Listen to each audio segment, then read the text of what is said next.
Hello everyone, this is Hasan from Unique Academy MGM. आज हम लोग जा रहे हैं इस वीडियो में क्या पढ़ने, जो कि वन वर्ड सब्स्टिट्यूशन है, सबसे अलग है जो आज तक हम ये वीडियो नहीं डाले थे। ये बहुत ही ज़्यादा इंपॉर्टेंट है, हम बार बार बताते हैं क्योंकि हम लेकर ही वीडियो ऐसे आते हैं जो आपका कम्पिटिटिव एग्जाम के लिए फ़ायदेमंद होता है, जो बिहार बोर्ड्स के लिए फ़ायदेमंद होता है, सीबीएसई बोर्ड के लिए फ़ायदेमंद है, यानी ऑल बोर्ड्स के लिए, ठीक है ना। तो इस पूरे मेरे वीडियो को हल्के मत लीजिएगा, और अगर आप इस चैनल पर नए हैं तो प्लीज़ चैनल को सब्सक्राइब कर दीजिए और सीधा जाइए प्लेलिस्ट में जाइएगा तो बहुत सारा वीडियोज हम अपलोड कर चुके हैं जो आपके काम का है, ठीक है ना। इंग्लिश में चाहे वो ग्रामर हो, चाहे वर्ड सेक्शन हो, चाहे रेगुलर सेंटेंसेज हो, चाहे प्रोवर्ब्स हो, यानी स्पोकन के लिए भी फ़ायदा, कॉम्पिटिटिव एग्जाम के लिए फ़ायदा और बोर्ड्स के लिए फ़ायदा। ओके, तो बिना देर के हम लोग शुरू करते हैं इस वीडियो को, और अच्छा लगे तो लास्ट में लाइक कर दीजिएगा और उन तक शेयर ज़रूर कीजिएगा जो टोटली क्या है, इंटरेस्टेड है, ठीक है। तो चलिए आज हम लोग पहला देखते हैं क्या है, लेजिबल।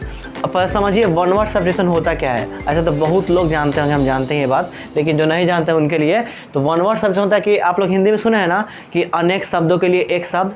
बहुत लोग, कुछ लोग होता है बहुत ही कम बोलकर बहुत कुछ कहा जाता है, जैसे कोई बोलेगा सर्वाहारी वो है, तो अब सर्वाहारी अगर समझाना होगा तब बोलेगा कि सर्वाहारी बोलते जो मांसाहारी भी हो शाकाहारी भी हो, जो दोनों खाता हो, यानी कि वही था आपका क्या, अनेक शब्दों के लिए एक शब्द। उसी तरह इंग्लिश में भी अब वन वर्ड सब्स्टिट्यूशन होता है ना, कि जो एक लाइन में ना लिख कर हम उसको एक वर्ड में बोल दें। लेकिन अब रहा सवाल कि हमको जानना चाहिए ना, जानना पड़ेगा ना, जानेंगे तब ना एग्जाम दे पाएंगे, या कितना लोग स्पीकर लोग बोलते हैं तो जानेंगे तभी ना हम समझ पाएंगे। तो चलिए हम लोग शुरू करते हैं। पहला जो है लेजिबल। तो लेजिबल क्या होता है, मान लीजिए कोई लिखा हुआ चीज़ है, हैंड राइटिंग है, तो hand writing that which can be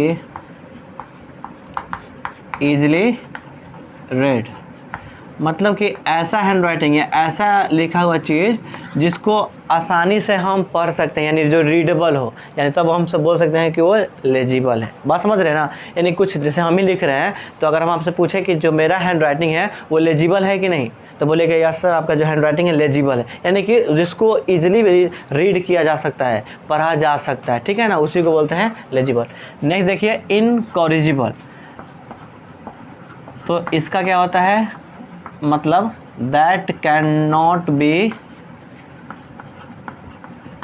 corrected, that can not be corrected, मतलब वैसा चीज़ जिसको हम लोग करेक्ट नहीं कर सकते, जिसको हम ठीक नहीं कर सकते हैं। कुछ ऐसा मिस्टेक हो गया हो, या कुछ ऐसा आप कर दिए हो, लिखने में हो, बोलने में हो, किसी भी प्रकार का, तो अगर वो चीज़ हो गया जिसको हम लोग करेक्ट नहीं कर सकते हैं तो उसको हम लोग क्या बोलते हैं, ये इनकॉरिजिबल है। ध्यान रखिएगा इस बात को। नेक्स्ट देखिए साइनोस्योर। तो इसका मतलब होता है एक लाइन में सेंटर ऑफ अट्रैक्शन, मतलब कि आकर्षण का केंद्र। तो साइनोस्योर समझिए पे आप सपोज कीजिए आप आगरा गए हैं, तो आगरा गए हैं तो अगर हम आपसे पूछ दें कि आगरा का साइनोस्योर क्या है, सेंटर ऑफ अट्रैक्शन क्या है, तो बोलिएगा ताजमहल।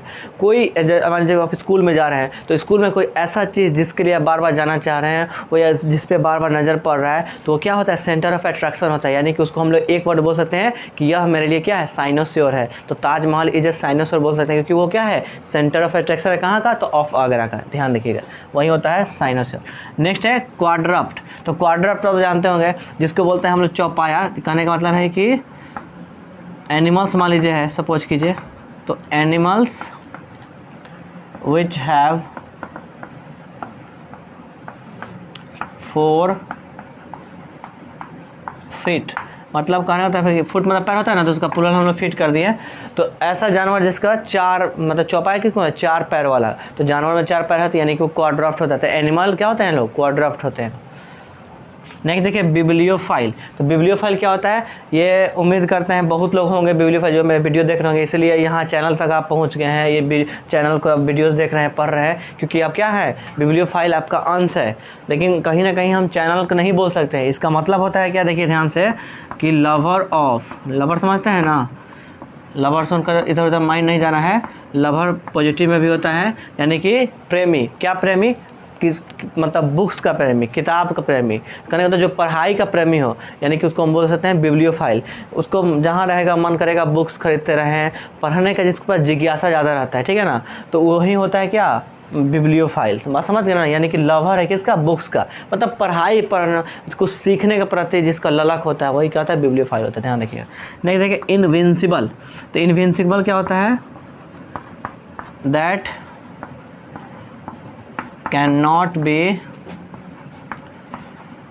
डिफीटेड, मतलब कि जिसको हराया नहीं जा सकता है। डिफीट मतलब क्या होता है, हराना होता है। तो डिफीटेड ये वॉइस में हम बता रहे हैं कि जिसको हराया नहीं जा सकता है, पैसिव वॉइस हम बता रहे हैं। वो क्या होता है, इनविंसिबल होता है। सपोज कीजिए कि आपके स्कूल में कोई ऐसा मतलब बहुत ही एक्सेलेंट जो स्टूडेंट होगा जिसको आप बीट ही नहीं कर पा रहे हैं, कोई भी क्वेश्चन कीजिए, उसके साथ टेस्ट कीजिए, चैलेंज लीजिए, उसको आप हरा नहीं पा रहे हैं, तो यानी कि वो क्या है, वो लड़का स्टूडेंट इनविंसिबल है। तो या वो शक्ति में भी हो सकता है, आपका वो टेक्निक में भी हो सकता है, और आपका एक्सेलेंस में भी हो सकता है, यानी कि पढ़ने में भी, पढ़ाई में भी, इंटेलिजेंस में भी, सारे में ये क्या करता है, इम्प्लीमेंट करता है। नेक्स्ट देखिए रेमिनिसेंट। तो रेमिनिसेंट क्या होता है, पर इसका मतलब ये है that which reminds one of something, नीचे लिख देते हैं, यानी कि that which reminds one of something, मतलब कि ऐसा कोई चीज़, मतलब स्मरण करने वाला, स्मरण बोलते हैं शायद, हाँ स्मरण करने वाला हिंदी में। तो ऐसा कोई चीज़ जिसको देखकर कुछ याद आ जाए। सपोज कीजिए कोई सॉन्ग है, अब वो सॉन्ग जब भी सुन रहे हैं किसी का याद आ जा रहा है, मम्मी पापा का या किसी का भी, कोई चीज़ है जिसको देखकर किसी का याद आ जा रहा है, तो डायरेक्ट वहाँ से उसका वहाँ से लिंक होता है, कनेक्शन होता है। तो यानी कि वो चीज़ क्या हुआ, रिमिनिसेंट हो गया। तो रिमिनिसेंट किसी के लिए कुछ भी हो सकता है, यानी कि कुछ भी चीज़ जो आपको देखकर किसी का याद आ जा रहा है, कुछ चीज़ याद, इंसानी नहीं, कोई चीज़ वो याद मतलब करा दे रहा है, तो हम लोग बोल सकते हैं क्या, वो रिमिनिसेंट है। ठीक है ना। नेक्स्ट देखिए मिसोजिनिस्ट। अब मिस आया तो आपको बता दें, यहाँ भी देखिए मिस है, MIS यहाँ भी है, MIS यहाँ भी है। तो मिस का मतलब होता है नफ़रत, ध्यान रखिएगा, ये ट्रिक है। कुछ रूट वर्ड्स भी होते हैं, पढ़ाई केवल याद करने का मतलब नहीं है, बैठ कर रट मतलब कुछ ट्रिक से भी हम लोग पढ़ाई कर सकते हैं, स्मार्टली पढ़ाई कर सकते हैं, ठीक है ना। तो जैसे मिस देखिए, यानी कि जाहिर सी बात है नफ़रत मतलब होता है मिस का, ये लॉजिक। तब देखिए मिसोजिनिस्ट क्या होता है, तो हेटर हम बोल सकते हैं नफरत करने वाला। तो मिसोजिनिस्ट किस इंसान को बोलते हैं जी, तो हेटर ऑफ वीमेन, इसको उच्चारण देखिएगा, वुमेन नहीं वीमेन। तो जो मतलब औरत से, स्त्री से, यानी कि स्त्री जाति से जो नफ़रत करता है, वैसा इंसान जो हो चुका है जो नफ़रत करता है, वो क्या है, मिसोजिनिस्ट है। थोड़ा सा तिरछा हो गया, आप लोग एडजस्ट कीजिएगा, ऐसे कर देते हैं कि क्लियर रहेगा आपको। तो क्या है, miso hater of women. Next देखिए उसी तरह के मिस है, यहाँ पे मिसोगैमिस्ट है, तो ये क्या हो सकता है बाबू, हेटर ऑफ मैरिज। मैरिज समझते हैं, कहिएगा क्यों नहीं समझते सर, ये तो बच्चा जानता है। मैरिज मतलब क्या होता है, शादी, यानी कि मतलब है कि जिसको मैरिज से क्या है, नफ़रत है, जो शादी करना नहीं चाहता, शादी देखकर कहीं भी फंक्शन अटेंड नहीं करता, कोई भी मैरिज अटेंड नहीं कर रहा है, तो कहने का मतलब है कि वो क्या है, मिसोगैमिस्ट है, ध्यान रखिएगा। और लास्ट जो है आज का हम लोग का मिसोलॉजिस्ट, क्या है, मिसोलॉजिस्ट। तो ये भी हेटर हो सकता है क्योंकि MIS लगा हुआ है।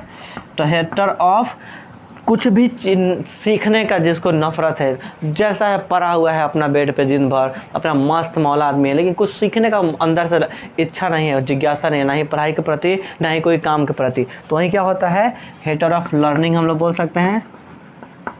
तो कहने का मतलब है क्या है, मिसोलॉजिस्ट उस इंसान को बोलते हैं जो कुछ सीखने में क्या है, नफ़रत करता है, मतलब झिझक दिखाता है। तो उम्मीद करते हैं ये वीडियो आपको बहुत पसंद आया होगा। अगर नहीं भी आएगा तो वो भी आप कमेंट कीजिएगा, क्या चेंजिंग चाहते हैं वो भी कीजिएगा, बताइए, कमेंट कीजिएगा।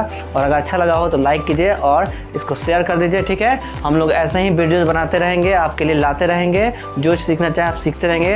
ये चैनल आपके लिए ही है और उनके लिए है जो पूरी तरह से क्या है, इंटरेस्टेड है, ओके। सो हम लोग मिलते हैं नेक्स्ट वीडियो में नए टॉपिक के साथ, नए एक्साइटमेंट के साथ। Till then take a good care of yourself, bye bye and thank you for watching this video, bye.